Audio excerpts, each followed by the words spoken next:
ఇవాళ వాసవిమాత ఆత్మార్పణ రోజు కాబట్టి అమ్మవారిని మనం ఏంటి, అమ్మవారు ఎలా వచ్చింది అనేది మొత్తం ఒక లాలిపాట రూపంలో ఉంటుంది. అది నేను పాడి వినిపిస్తాను. అందరూ ఇది చదువుకోండి వచ్చిన వాళ్ళు, లేకపోతే మనస్ఫూర్తిగా విని అమ్మవారిని పసుపు కుంకుమ అక్షింతలు వేసినా పర్వాలేదు. శ్రీకన్యకా పరమేశ్వరి మాయమ్మ కాపాడు మమ్ము, పుణ్యచారిత్రి నిన్ను నిరతముగా పూజింతుమమ్మ మేము. కృతయుగంబున రేణుక ఈ తల్లి, త్రేతమున జానకమ్మ, ద్వాపరంబున ద్రౌపది, కలియుగంబున శ్రీకన్యకా పరమేశ్వరి. పెనుగొండ పట్నమందు వైశ్యుల వర్ణముల జనించిరి, కుసుమాంబ గర్మమందు ఇరువురు కవలగా ఉట్టిరమ్మ. లాలి అని బాడరమ్మ వీరలు దైవపర శిశువులమ్మ, అపరంచి కాంతులమ్మ. ఈ బాల కుసుమ శెట్టికి బిడ్డలు శశికాంతి మించెనం, వీరిప్పుడు శంకరుని బోలియుండే, పార్వతీ అంశంబుతో వైశ్యులకు ఉదయించే వీరిప్పుడు. కరములు కంకణములు ఈ బాల శిరమున చింతామణి, ఎరములను శ్రీవత్సము ఈ బిడ్డ దేవలని దాల్చటమ్మ. పాదముల పద్మమమ్మ, హస్తముల చిలుక పుష్పంబులమ్మ, భుజమందు భుజకీర్తులు గాంచెను కుసుమ దంపతులిద్దరు, తెలియపరిచెను ప్రేమతో సంగమునకు ప్రజలకు వెనువెంటనే, పుష్పములు జల్లిరమ్మ హృదయమునకు ఆనందమాయనమ్మ. బాలబాలికలప్పుడు వాసవి విరూపాక్ష మనుబేలతో నామకరణము చేసిరి, బిడ్డలు పెరుగుచుండిరి చక్కగా, ఆటపాటలు సాగెను బిడ్డలకు 5 ఏళ్ళు వయసు నిండే. అక్షరాభ్యాసంబున గురువైన భాస్కరుని రప్పించెను, విజ్ఞాన ప్రజ్ఞంబుతో ఇరువురికి కౌమార దశ గల్గెను.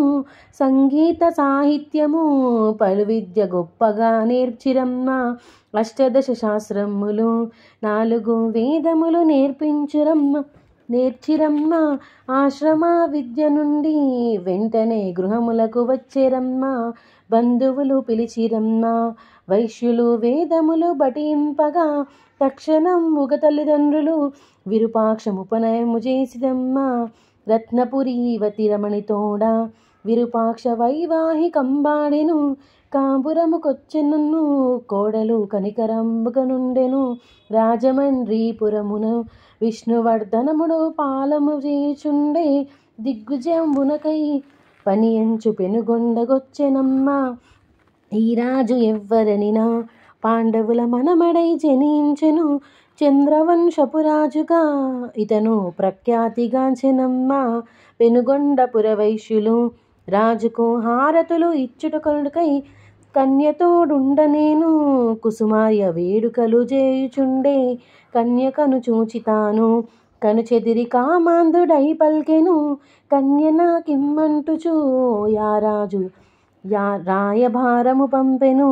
వైశ్య సంఘము పెద్దలు యోచించి బాలనగరుల పంపిరి, యుక్తితో బాలురంతా రాజుకు బుద్ధులు ఇటు చెప్పిరి. ఓ మహారాజ బావా, మా కన్య దైవాంశ సంభూతులు, మానవుడవయ్య నీవు ఈ శక్తి గోరటం తగదు రాజా. 53 మంది భార్యలు నీ ఇంట ఉండగానే, మా వైశ్య కులకాంతను కోరుట ధర్మంబు కానేరదు అని బాలురిట్లు బలుక, ఆ మాట పెడచెవిన పెట్టి తాను కన్నెర్ర చేసి తాను బిడ్డలను కట్టి కొంతింతుననెను. కత్తి యుద్ధము చేసేదా వీరులు కన్యను ఇవ్వమనిన, 3 లోకములందున ఇటువంటి సుందరి దొరకుదనెను. నిత్యకృత్యమును వాసవిని మరువలేకపోయెను, కామాంధకారంబుతో క్రోధముగా బాలురను చూచెనమ్మ. భక్తితో బాలురంతా వాసవిని మనసులో తలిచెరమ్మ, బాలురు యుక్తితోడా పెళ్లిని చేతుమని చెప్పిరమ్మ. గురు శుక్రమౌఢ్యమయ్యా ఇప్పుడెట్లు చేతుమా పెళ్లి అనిరి, మాగమున తరలి వచ్చి తక్షణము పెండ్లు మంచిదనిరి. పెళ్ళియే ముఖ్యమైతే బహుళమున మేమైన చేతుమయ్యా. లోకమున లేని రీతి పరలోక పెండ్లిని చేతుననెను. కామాంధకారంబుతో రాజుకు ఏమీయో బోధపడక బాలురను మెచ్చుకొనెను. మరియును వావి వరసలు గలిపెను. అటులైన మరుదులారా ఓ పూట ఆతిథ్యమును చేతును. కాబోవు అల్లుండనే వెంటనే వంటలను చేయుచుండెను. రాజు మాటలు తెచ్చిరి, బాలురు పెద్దలను వివరించిరి. యుక్తితో యోచించిరి, వేరొక వైశ్య బాలుర బంపిరి. రోగీశ వృష్యాదులన్ ఆతిథ్యమిచ్చితే పుణ్యమౌను. కామాంధ ద్రోహులకును పానీయమిచ్చిన పాపమౌను. అష్టదశ పురాణాలు బాలురకు హృదయమున స్ఫురించెను. భాగవత గంధంబులు యుండిన పద్మము గప్తికొచ్చే.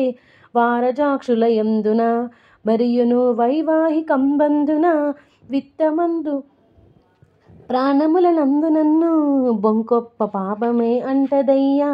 విశదముగా యోచించిరి, బాలురు బొంకు నిర్ధారణ చేసిరి. విష్ణువర్ధన రాజుతో బాలురు చెప్పెనారంభించిరి. ఓ మహారాజ బావా, మా వైశ్య ధర్మంబు తెలియలేదే. గతికితే అతకదయ్యా, అందుకే గావలెనో చెప్పుమా. మా పెండ్లిల చాలా పెండ్లిల్లాయను, ఏ మామ నాకిట్ల చెప్పలేదే. ఇది ఎట్టి ధర్మమేమో విపులముగా చెప్పుమా మరుదులారా. పెండ్లి గావలెనన్నచో ముందుగా అన్నమును గతకరాదు. అన్నమే ముఖ్యమైతే కన్యను ఇప్పుడే మరచవయ్యా. అటులైన వైశ్యులారా, అన్నము నాకొద్దు నిజము నిజము, కన్యయే నాకు ముఖ్యం, అందుకై మాగమున వచ్చెడనెను. వైశ్యబాలుర మాటలు సత్యమని రాజుకు తలచెనమ్మ. తక్షణము సైన్యంబుతో రాజు తన స్వస్థానముకేగెను. వైశ్యులందరూ గూడిరి, ఇప్పుడెట్లు చేతుమా యోచించిరి. యువజన సంగమంతా యుద్ధము చేయుట తథ్యమనిరి. వెంటనే వాసవాంబ చక్కటి ఉపమానమిటు చెప్పెను. కైలాస యమలోకము వెళ్ళుటకు 2 దారులు ఉండెను. యుద్ధమే తథ్యమైతే దుష్టుని చేతిలో మరణించిన మోక్షమును చెందుమప్పుడు మనకును యమలోకమే తథ్యము. దుర్మార్గుడయ్యుండిన సైంధవుడు అభిమన్యు చంపెనయ్యా. సద్మార్గుడయ్యుండెను అభిమన్యు యమపురికి చేరెనయ్యా. హిరణ్యకశిపరాజు పలుమార్లు శ్రీహరి దూషించిన హరిచేత జచ్చెనయ్యా. మోక్షమును వెంటనే బొందెతాను. విశ్వమును ఏది కాదు, శాశ్వతము ఏది కాదు. మనమును శీలము రక్షించుటకు ప్రాణత్యాగము చేసితే యుండును కీర్తియా చంద్రార్కము. కుసుమశ్రేష్ఠియు వెంటనే అందరికి తెలియపరచుటకొనకనై చాటింపు వేయించెను. వెంటనే వచ్చెను వైశ్యులంతా. అంతటా ఆర్యవైశ్య సభలను మిన్నగా గావించిరి. వాసవాంబపు సైతము అగ్నిలో త్యాగమే మంచిదనిరి. వాసవీదేవి అప్పుడు వృద్ధులను మాత్రమే దూకమనెను. వైశ్యకులమందు బాలురు అభివృద్ధి చేయుటకు యుండెనన్నెను. అందులకు యదునూర్లు 12 గోత్రములు ఒప్పరైరి. అగ్నిగుండములందున దూకమని వెడిలిపోయిరి సొంతము. బేరీలు బెదిరిపోయే, వలియాలు వంగిపోయిరి సొంతము. పత్తి దూతి అనుచును వారులు అష్టదిక్కులకెళ్ళిరి. వారికి వైశ్యులకును బంధమే లేకుండెను. పెనుగొండ వదిలి వెళ్ళి వారలు అష్టకష్టములతోడను దుఃఖపూరితముతోడ యుండిన జననీ జనకులగాంచియు చిరుమందహాసంబుతో వాసవి వేదాంతమిటు చెప్పెను. గత జన్మ ఎవరు మనము, మరు జన్మ ఏమిటో చెప్పగలమా? విధివ్రాత దాటగలమా? మనకేమి వాసెనో ఆ బ్రహ్మము. శతత్రయ గండంబురు శూద్రులతో నేర్పుగా దవ్వించెను. కృషియన్ను గోరక్షము వారులు ఇచ్చెను కుసుమశ్రేష్ఠి సన్నాయి మేలంబుతో. వైశ్యులు పురవీధులన్ని తిరిగి ఋగ్వేద పఠనంబుతో జేరిరి నగరేషు నిలయమునకును బాలురను పిలిచినమ్మ. వాసవి వారితో ఇటు చెప్పెను, గుండమున దూకగానే వెలిసెదను పూజలు చేయుడనెను. ఓ తల్లిదండ్రులారా, నాకిప్పుడు పరిపక్ష దశగల్గెను. స్వస్వరూపము చూపెదా నన్నిప్పుడు కనులారగాంచరయ్యా. వెంటనే వాసవాంబ భక్తులను బేరితో దూకిండెను. 1000 సూర్యుల కాంతితో వెలిగెను ఆ దివ్య దేవతపుడు. భూమి ఆకాశంబుల వాసవి దిక్కులతో నిండెనమ్మ. దిశలు దప్పెను వెంటనే గ్రహముల తేజమున చూడలేక ప్రకృతి యావత్తును వాసవి నామముతో నిండెనమ్మ. సర్వజగములుగాంచెను వైశ్యులు దంపతియుతముగాను. దశ దిశలు నిండినట్టి ఆ దివ్య దర్శనము కనిపించెను. జగమును వణుకుచుండి జగజ్జనని కావవే భక్త వైశ్యకోటి. పాటలు పద్యంబులు దండకము భక్తితో జాదువిరమ్మ. వాసవిని స్తుతించుచు భక్తులు వందనము చేసిరమ్మ. ధూపదీపములతోడను వైశ్యులు పూజించి పొగిడిరమ్మ. శాంతించి వాసవాంబ కన్యగా అందరికి గన్పించెను. నవకన్యకలతోడుగా వాసవి అభిషేకములు చేసిరి. పట్టు పుట్టము గట్టిరి భక్తితో పూలహారములేసిరి. భాస్కరుని రప్పించిరి గుండములో అగ్నిని రాల్పించిని. బగ్గు బగ్గున జ్వాలలు గొప్పగా మిన్నంటెను మింటగా. అంతటా భాస్కరుండు వాసవి భాస్కరుని రప్పించిరి. గుండములో అగ్నిని రాల్పించిరి. బగ్గు బగ్గున జాలలు గొప్పగా మిన్నంటెను మింటగా. అంతటా భాస్కరుండు వాసవితో ఇట్లని బల్కెనమ్మ. శుభగడియలే తెంచెను ముందుగా అగ్నిలో దూకమనెను. వెంటనే వాసవాంబ గురువుతో ఈ విధముగా బోధించెను. గురువయ్య ఆగుమయ్యా, భూమిలో ధర్మంబు తెలిపెదనెను. హిందుమతాచారము కన్యగా మరణించిన భూస్థాపన. అగ్ని సంసారార్హత పెండ్లైన స్త్రీలకే ఒప్పుడనెను.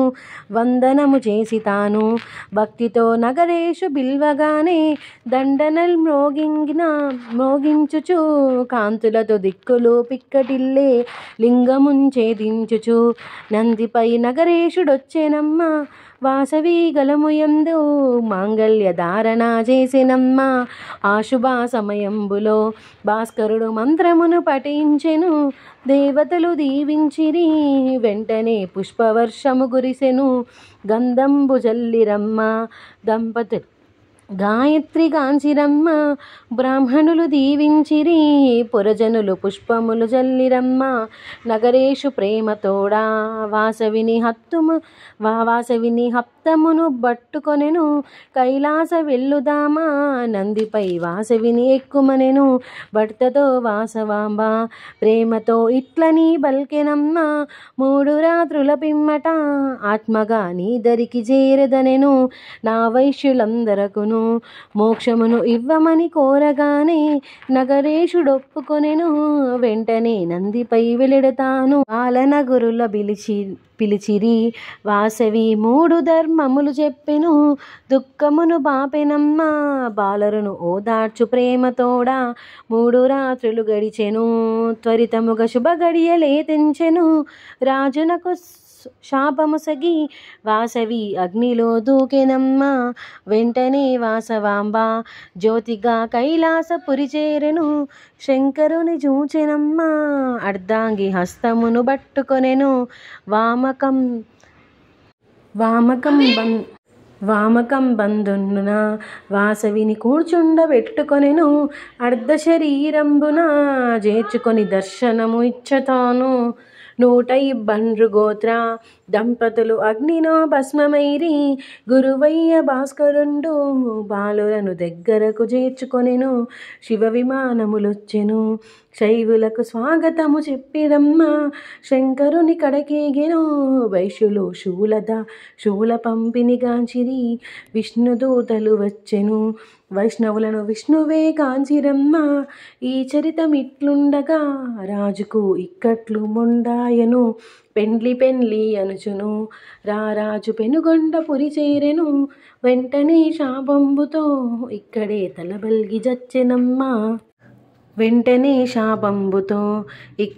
తలబల్గి జచ్చెనమ్మా. విష్ణువర్ధన ప్రాణమా గంధర్వలోకమునకు చేరెనమ్మా. విష్ణువర్ధన పుత్రుడు మంచిగా మైత్రిభావము చూసెను. అతి వైభవంబు నిండే విరూపాక్ష పట్టాభిషేకంబుతో మాంగళ్యమంబు పడిరి. అందులో సంతసము వెడలి చల్లెను. పార్వతీ అంశంబుతో వెలసితివి కన్యకా పరమేశ్వరి.